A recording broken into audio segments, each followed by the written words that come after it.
महायुती आणि महाविकास आघाडीत फॉर्म्युलावरून विविध आकडे समोर येत आहेत। मग यात ठाकरे आणि पवारांचं एकमत झालं असून आता काँग्रेसच्या भूमिकेकडे लक्ष आहे, तर दुसरीकडे महायुतीतही जागांवरून दावेदारी सुरू झाली आहे। विधानसभेला अवघे 1.5 ते 2 महिन्यांचा काळ राहिलाय, त्यामुळे जागा वाटपाची तयारी आता सुरू झाली आहे। सूत्रांच्या माहितीनुसार महाविकास आघाडीमध्ये शरद पवार आणि ठाकरे यांच्यामध्ये जागा वाटपाच्या सूत्राबद्दल एकमत झालं आहे आणि त्या फॉर्म्युल्यावर काँग्रेसची भूमिका काय समोर येते यावर पुढचं चित्र अवलंबून असेल। महाविकास आघाडीचे नेते माध्यमांसमोर फॉर्म्युल्याची चर्चा नाकारत असली तरी सूत्रांनुसार महाविकास आघाडीसाठी एकूण 3 फॉर्म्युले ठरले आहेत। पहिला फॉर्म्युला काँग्रेस 96, ठाकरेंची शिवसेना 96 आणि शरद पवारांच्या राष्ट्रवादीनं 96 जागा लढवाव्यात।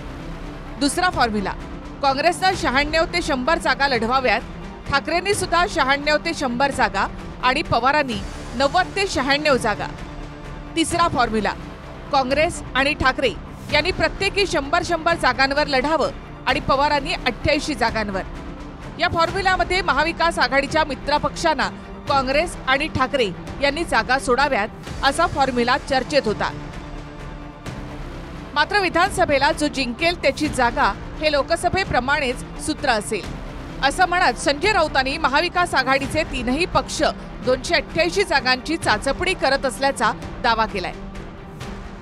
आम्ही 288 जागांचं असेसमेंट करतो आहोत। राष्ट्रवादी काँग्रेस हे सुद्धा 288 जागावर चाचपणी अभ्यास करतात आणि काँग्रेस पक्ष सुद्धा 288 जागांचा अभ्यास करतो। हा अभ्यास तिघांचाही पूर्ण झाल्यावरती आम्ही तिघे एकत्र बसू आणि त्यानंतर आम्ही ठरवू की कोणी कुठे किती कशा जागा लढायच्या आणि जो जिंकेल त्यालाच ती जागा मिळेल, हे आमचं सूत्र आहे जे लोकसभेला होतं। संख्येचं आम्ही जोपर्यंत महाविकास आघाडीची चर्चा होत नाही तोपर्यंत संख्येबद्दल आम्ही काही बोलत नाही। तर ज्या त्या पक्षाचं तयारी असणं स्वाभाविक आहे, त्याविषयी तिसऱ्या पक्षाने बोलणं योग्य नाही। 8 जागा का हरतात ते? 288 पैकी 290 जिंकू शकतात हे लोक। हे लोकांमध्ये कधी जायचं नाही, लोकांना कधी भेटायचं नाही आणि असा आविर्भाव बोलायचा की जसे लोक यांची वाट पाहू नयेत, अरे बरं झालं तुम्ही उमेदवार दिला, आम्ही तुम्हालाच मतदान करणार आहोत। त्यांची युतीच होणार नाहीये। काँग्रेसवाले यांच्याशी बोलत सुद्धा नाहीयेत। आजही तुम्ही बघा काँग्रेसवाले यांच्याशी बोलत सुद्धा नाहीत। हे सगळं यांची दारोमदार जे आहे ते शरद पवार साहेबांच्या खांद्यावर आहे। जेव्हा शरद पवार साहेब त्यांचा खांदा झटकतील तर हे सगळं त्यांच्या पायाखाली दिसतील। दरम्यान महाविकास आघाडीकडून यंदाच्या निवडणुकीमध्ये मुख्यमंत्री पदाचा कुणीच चेहरा दिला जाणार नाही। निकालानंतर याची चर्चा होईल असं सांगितलं जाते। यंदाच्या निवडणुकीमध्ये महायुतीकडून सुद्धा मुख्यमंत्री पदाचा चेहरा जाहीर होण्याची शक्यता कमीच आहे आणि महाविकास आघाडीबाबत सुद्धा तीच स्थिती असण्याची चिन्ह आहेत। मुख्यमंत्री पदाचा चेहरा असणार का? या दोन्ही गोष्टीवर जाहीर चर्चा करणं शक्य नाही आहे। जागा वाटपाचा फॉर्म्युला, जागा वाटपाची कमिटी, मग कोणाकोणाशी अलायन्स करायचं वगैरे हे सगळे आमचं बंद खोलीत ठरेल आणि जेव्हा निर्णय होईल तेव्हा तुम्हाला सांगितलं जाईल। आम्ही तिघे एकत्र बसू आणि त्यानंतर आम्ही ठरवू की कोणी कुठे किती कशा जागा लढायच्या आणि जो जिंकेल त्यालाच ती जागा मिळेल, हे आमचं सूत्र आहे जे लोकसभेला होतं।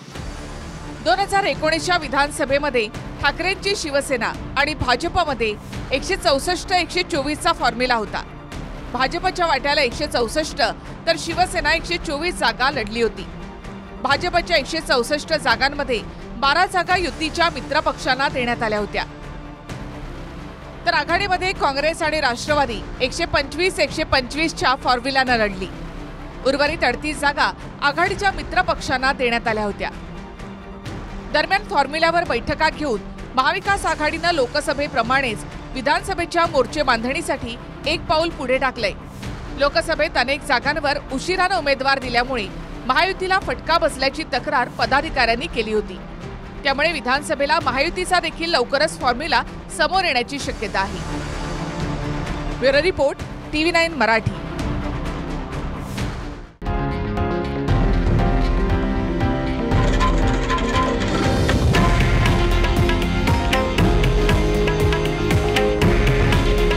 हे आहे देशातील नंबर 1 न्यूज नेटवर्क आणि आपण पाहत आहात TV9 मराठी.